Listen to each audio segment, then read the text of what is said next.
that DE&I is not a nice thing to have, but it's a business imperative.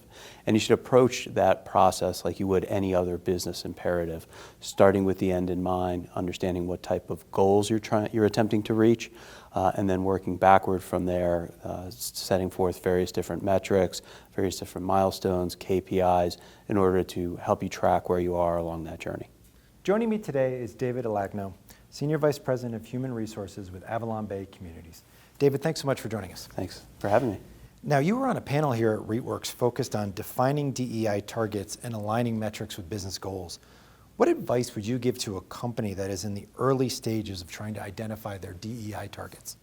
Yeah, I think, from my opinion, really making sure that you're aligning to a business imperative, that DE&I is not a nice thing to have, but it's a business imperative.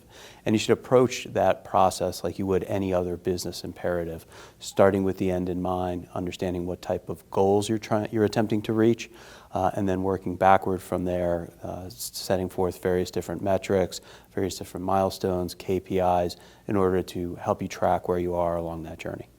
And how have you seen the tenor of conversations and strategies around DE&I evolve over the years?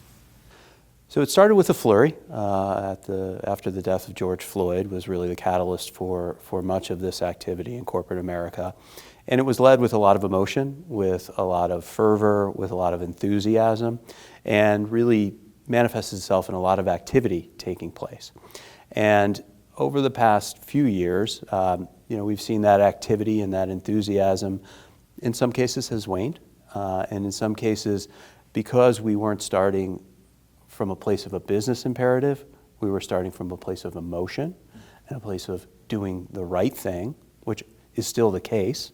I certainly do believe that DE&I is the right thing to do, but what we really need to make sure that we're doing is embedding DE&I in the processes that help advance people. And by that I mean, do we have the right processes as it relates to selecting people and bringing them into the organization? Do we have the right processes in place when it comes to making promotional decisions, when it comes to place managing our high potentials and developing them and putting the energy and effort into developing them? Because once we do that, big outcomes are achieved.